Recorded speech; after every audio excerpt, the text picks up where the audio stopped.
सवाल यह है कि क्या शौहर का बीवी को उल्टा लिटाकर हमबिस्तरी करना जायज है या नहीं। क्या यह अंदाज बीवी के लिए तकलीफदेह हो सकता है या बाज सूरतों में लज्जत का बाइस बनता है। और सबसे अहम बात, क्या शौहर के लिए बीवी की इजाजत लेना जरूरी है या नहीं। अक्सर शौहर अपनी बीवी के साथ कुर्बत के दौरान मुख्तलिफ अंदाजा अपनाने की ख्वाहिश रखते हैं। उन्हीं अंदाज में से एक यह भी है कि हमबिस्तरी के वक्त बीवी को उल्टा लिटाकर मुबाशरत की जाए, जिसे आम तौर पर कुछ लोग डॉगी स्टाइल के नाम से जानते हैं। अब यहाँ यह सवाल पैदा होता है कि क्या यह अंदाज शरई लिहाज से दुरुस्त है। क्या इस तरीके से बीवी को तसल्ली और इत्मीनान हासिल होता है, और क्या यह तरीका बीवी की सेहत के लिए महफूज भी है। आइए सबसे पहले शरीयत के पहलू को समझते हैं। इस्लाम में बीवी के साथ हमबिस्तरी के अंदाज पर कोई खास पाबंदी आयद नहीं की गई, बशर्ते के धौल सिर्फ जायज रास्ते यानी फर्ज में हो। शौहर बीवी को किसी भी पोजीशन में रखकर तल्लुक कायम कर सकता है, लेकिन दब्र के रास्ते हमबिस्तरी करना इस्लाम में सख्ती से मना है। नबी करीम सल्लल्लाहु अलैहि वसल्लम ने इस अमल पर सख्त वईद बयान फरमाई है।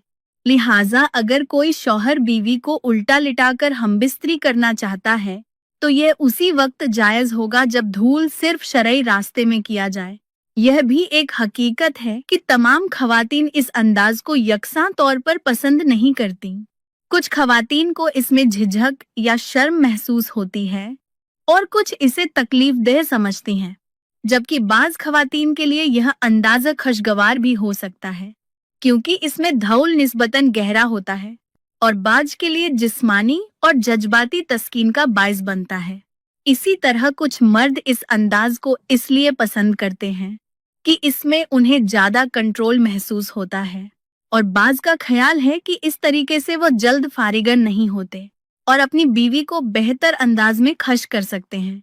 लेकिन यहाँ एक बात बहुत वाज़ेह है, अगर बीवी इस अंदाज से इनकार कर दे और कहे कि वह उल्टा लेटकर हमबिस्तरी नहीं करना चाहती, तो शौहर को जबरदस्ती हरगिज नहीं करनी चाहिए। अलबत्ता अगर बीवी रजामंद हो तो इस तरीके से हमबिस्तरी की जा सकती है। अक्सर ऐसा होता है कि शौहर अपनी बीवी के साथ कुछ नया और मुख्तलिफ तजुर्बा करना चाहता है। ऐसे में पीछे से यानी उल्टा लिटाकर हमबिस्तरी का ख्याल जहन में आता है। अगर वाकई शौहर इस अंदाज में कुर्बत चाहता है तो सबसे पहले बीवी को एतमाद में ले, प्यार और नरमी से बात करे, उसकी आंखों में आंखें डालकर अपनी ख्वाहिश बयान करे और उसे यह एहसास दिलाए कि मकसद सिर्फ खुशी और कुर्बत है। अगर बीवी राजी हो जाए तो फिर इस अंदाज में तल्लुक कायम किया जा सकता है। आखिर में यही कहा जा सकता है कि शौहर का बीवी को उल्टा लिटाकर हमबिस्तरी करना शरई तौर पर ममनून नहीं, बशर्ते के धूल सिर्फ शर्मगाह में हो और बीवी की रजामंदी शामिल हो। उम्मीद है कि यह बातें आपके लिए फायदेमंद और काबिले गौर साबित होंगी। अगर आपको यह वीडियो अच्छी लगे तो इसे जरूर शेयर करें ताकि दूसरों को भी दुरुस्त रहनुमाई मिल सके। इसके साथ मुझे इजाजत दीजिए। अल्लाह हाफिज।